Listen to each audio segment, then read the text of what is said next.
could make you laugh. He could make you feel seen. He could make you believe you were special. And then, when you were alone with him, when your guard was finally down, he could make you disappear forever. Glen Edward Rogers didn't just kill women. He seduced them first. He made them trust him. He made them want him. And that might be the most terrifying part of all. Before we begin, make sure you subscribe so you never miss stories like this. On May 16, 2025, at 6:18 p.m. Eastern Time, Glen Edward Rogers was pronounced dead by lethal injection at Florida State Prison. He was 62 years old. The execution chamber was silent except for the mechanical hum of the equipment and the quiet breathing of witnesses, who had waited decades for this moment. Rogers lay strapped to a gurney, his eyes open, staring at the ceiling. In his final moments, he said nothing, no apology, no confession, no explanation for the lives he had stolen, the families he had destroyed, or the terror he had spread across an entire nation. But silence was always part of his strategy. Glen Rogers understood something that most people never grasp, that what you don't say can be just as powerful as what you do. That mystery creates fascination. That withholding the truth keeps people obsessed with you, even when you're gone. For more than 3 decades, Glen Edward Rogers moved through America like a ghost. He crossed state lines with ease. He changed his appearance, his name, his story. He worked odd jobs, charmed his way into bars and diners, and left behind a trail of bodies that investigators are still trying to count. Officially, he was convicted of murdering 4 women. Unofficially, he claimed to have killed as many as 70. The truth, as always with Rogers, remains somewhere in between, hidden behind that same unsettling smile he wore in every photograph, every courtroom appearance, every interview. This is not a story about a monster. Monsters are easy to identify. They look wrong. They feel wrong. They set off alarm bells in your mind the moment you meet them. Glen Rogers was something far more dangerous. He was a predator who understood how to be exactly what you wanted him to be. He was handsome, charismatic, funny, attentive. He knew how to read people, how to mirror their desires, how to make them feel like they had finally found someone who understood them. And that's what makes this story so deeply, psychologically disturbing. Because if Glen Rogers could fool so many people, if he could move through society undetected for so long, if he could make victim after victim trust him enough to be alone with him, then what does that say about our ability to recognize danger? What does that say about the masks people wear? What does that say about the person sitting next to you right now? Glen Edward Rogers was born on July 15, 1962 in Hamilton, Ohio, into a family that was already fractured before he took his first breath. His father was an alcoholic with a violent temper. His mother was overwhelmed, struggling to care for multiple children in a household where money was scarce and hope was even scarcer.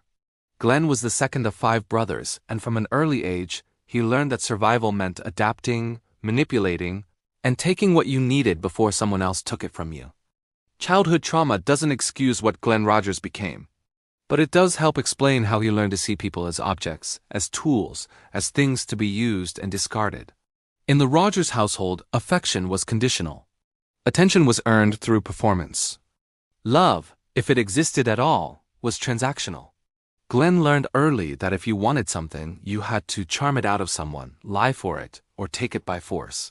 By the time he was a teenager, Glen was already showing signs of the person he would become. He was good-looking, with sharp features and an easy smile. He was athletic, popular with girls, quick with a joke. But beneath that surface charm, there was something cold. Friends would later recall moments when Glen's mask slipped, when his eyes would go flat and empty, when his humor would turn cruel. He had a temper that could erupt without warning, and he had a way of making people feel small, worthless, afraid. He dropped out of high school. He drifted from job to job. He got married young, had children, and then abandoned them without a second thought. By his early 20s, Glen Rogers was already living the life of a drifter, moving from state to state, working construction jobs, painting houses, doing whatever it took to survive. But survival was never enough for Glen. He wanted more. He wanted excitement. He wanted control. He wanted to feel powerful. And somewhere along the way, he discovered that killing gave him that feeling. The exact moment Glen Rogers became a murderer is unknown. He never provided a clear timeline. He never explained when the fantasy became reality, when the urge became action. But by the mid-1990s, Glen Rogers was actively hunting. He was targeting women, usually women he met in bars or through casual encounters. He would charm them, seduce them, gain their trust. And then, when they were vulnerable, when they believed they were safe with him, he would kill them. His method was personal. He didn't shoot from a distance. He didn't use poison.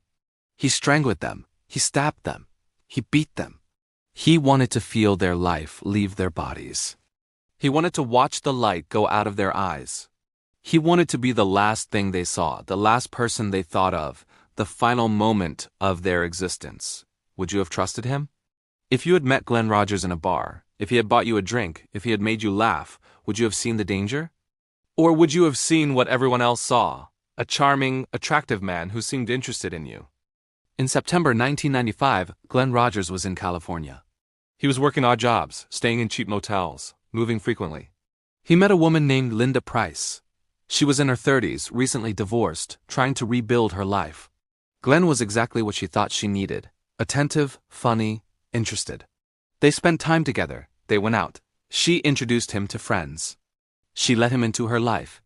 On September 28, 1995, Linda Price was found dead in her home. She had been stabbed multiple times. The scene was brutal, personal, filled with rage. But there was also something calculated about it. Glen had taken items from her home. He had stolen her car. He had left almost no physical evidence behind. He was already gone, already moving to the next state, the next victim, the next performance. Less than a month later, Glen Rogers was in Mississippi. He met a woman named Sandra Gallagher at a local bar. She was a mother, a hard worker, someone who was just trying to enjoy a night out. Glen was charming. He was attentive. He made her feel special. She agreed to see him again. On November 3, 1995, Sandra Gallagher was found dead in her home. She had been beaten and stabbed. Her body showed signs of a violent struggle. But again, Glen had been careful. He had taken her car. He had stolen money and jewelry. He had disappeared before anyone even knew she was missing.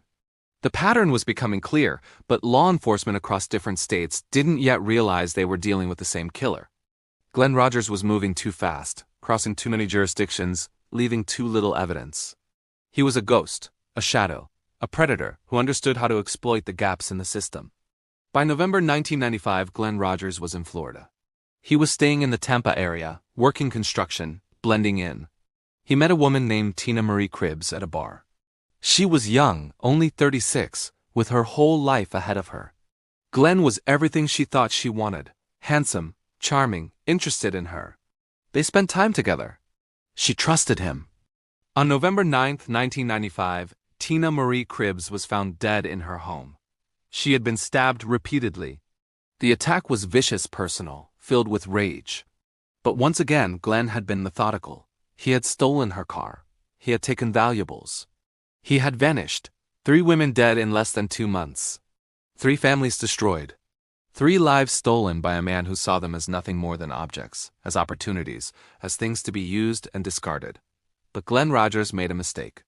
He kept Tina Marie Cribbs' car. He kept driving it, using it, moving from place to place.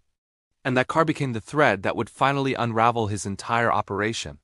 On November 13, 1995, just 4 days after Tina Marie Cribbs was murdered, a Kentucky state trooper noticed a red Mazda driving erratically on Interstate 65. The trooper ran the plates. The car was registered to a woman in Florida who had been reported missing. The trooper initiated a traffic stop. Glen Rogers didn't stop. He accelerated. He led police on a high-speed chase through rural Kentucky, reaching speeds over 100 miles per hour.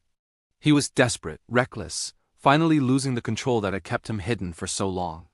The chase ended when Rogers crashed the vehicle into a ditch. He tried to run on foot, but officers tackled him to the ground. When they searched the car, they found items belonging to multiple women: jewelry, identification, personal belongings. The evidence was overwhelming. Glen Rogers, the charming drifter, the Casanova killer, had finally been caught. But catching Glen Rogers was only the beginning. Understanding him would prove far more difficult. In the months following his arrest, Glen Rogers became a subject of intense fascination for law enforcement, psychologists, and the media. He was handsome, articulate, and disturbingly calm. He didn't fit the stereotype of a serial killer. He didn't seem like a monster. He seemed like someone you might know, someone you might work with, someone you might date. And that was exactly the point. During interrogations, Glen Rogers was cooperative, even friendly. He smiled. He joked. He flirted with female officers. He seemed to enjoy the attention, the spotlight, the opportunity to perform once again. But beneath that charm, investigators could sense something deeply wrong. His emotions seemed shallow, performative. His empathy was non-existent. When asked about his victims, he spoke about them the way someone might describe objects they had owned and discarded. Psychologists who evaluated Glen Rogers diagnosed him as a psychopath.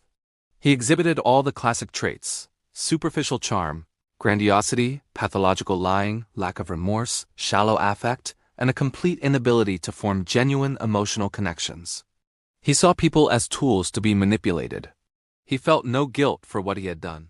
He was incapable of understanding why his actions were wrong, but Glen Rogers was also intelligent. He understood how the system worked. He understood how to manipulate it. And he understood that his story, his crimes, his persona could give him something he craved even more than killing: attention. In the years following his arrest, Glen Rogers made a series of shocking claims.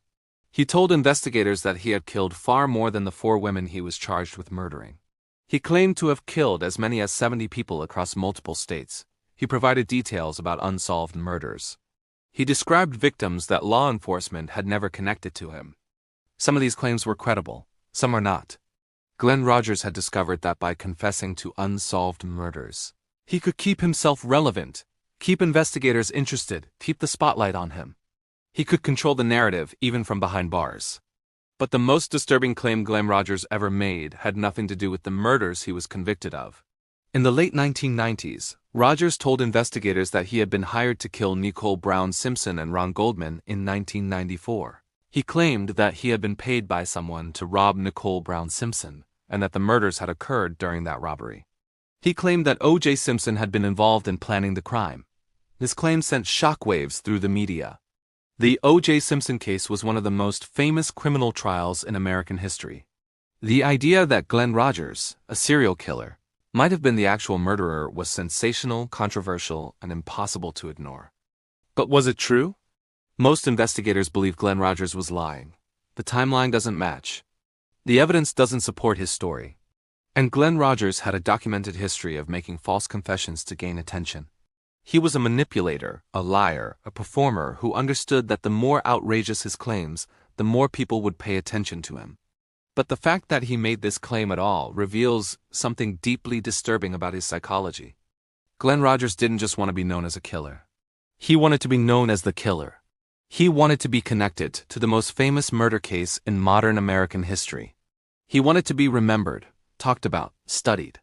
And in a twisted way, he succeeded. Do you think he was telling the truth about the Simpson murders? Or do you think he was just a narcissist who couldn't stand the idea of being forgotten? Glen Rogers was convicted of murdering Linda Price, Sandra Gallagher, and Tina Marie Cribbs. He was also convicted of murdering a 4th woman, Deborah Thornton, in Texas. He was sentenced to death in both Florida and California. He spent the next 3 decades on death row, filing appeals, giving interviews, and continuing to manipulate anyone who would listen. Over the years, investigators from multiple states visited Glen Rogers in prison. They brought case files. They showed him photographs of unsolved murders. They asked him if he was responsible. Sometimes he confessed. Sometimes he denied involvement. Sometimes he smiled and said nothing at all. The truth is that we will never know how many people Glen Rogers actually killed. We will never know the full extent of his crimes. We will never know how many families are still waiting for answers, still wondering what happened to their loved ones, still hoping for closure that will never come. Because Glen Rogers took those secrets with him to the grave. On May 16, 2025, after exhausting all appeals, Glen Edward Rogers was executed by lethal injection at Florida State Prison. He was 62 years old. He had spent nearly 30 years on death row. In his final statement, he said nothing. He offered no apology. He expressed no remorse. He simply closed his eyes and waited for the drugs to take effect. Within minutes, he was dead. The families of his victims were present. Some cried, some felt relief, some felt nothing at all. Because no execution, no punishment, no amount of justice can bring back the people Glen Rogers killed. No legal proceeding can undo the trauma he caused. No sentence can erase the terror his victims felt in their final moments. Glen Rogers is gone. But the questions he left behind remain. How did he fool so many people for so long? How did he move through society undetected, charming his way into the lives of victim after victim? How did he maintain that mask of normalcy, that facade of charm, even as he was actively hunting and killing? The answer is both simple and terrifying, because psychopaths like Glen Rogers are experts at mimicking human emotion. They study people. They learn what makes us trust, what makes us feel safe, what makes us let our guard down. They become exactly what we want them to be. And by the time we realize the truth, it's too late. Glen Rogers understood this better than most. He knew that people wanted to believe in him. They wanted to believe that he was charming, that he was interested in them, that he was safe. And he used that desire against them, over and over again, until he was finally caught. But here's the most disturbing part. Glen Rogers was not unique. There are others like him. There are predators who move through society right now, wearing masks, performing normalcy, waiting for the right moment to strike. They look like everyone else. They act like everyone else. They blend in perfectly. And that's what makes them so dangerous. The story of Glen Edward Rogers is not just about one serial killer. It's about the nature of evil itself. It's about how predators hide in plain sight. It's about how charm can be a weapon. It's about how trust can be fatal. It's about the terrifying reality that the most dangerous people are often the ones who seem the most normal.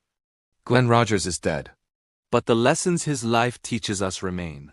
We must be vigilant. We must trust our instincts. We must understand that not everyone who smiles at us has good intentions. We must recognize that evil doesn't always look like a monster. Sometimes it looks like a charming man at a bar. Sometimes it looks like a friendly coworker. Sometimes it looks like someone you might fall in love with.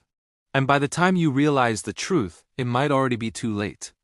So the next time someone seems too charming, too perfect, too interested in you, ask yourself, what are they really after? What are they hiding behind that smile? And would you recognize a predator if they were standing right in front of you? Because Glen Rogers proved that most people wouldn't. Most people didn't, and that's the most terrifying truth of all.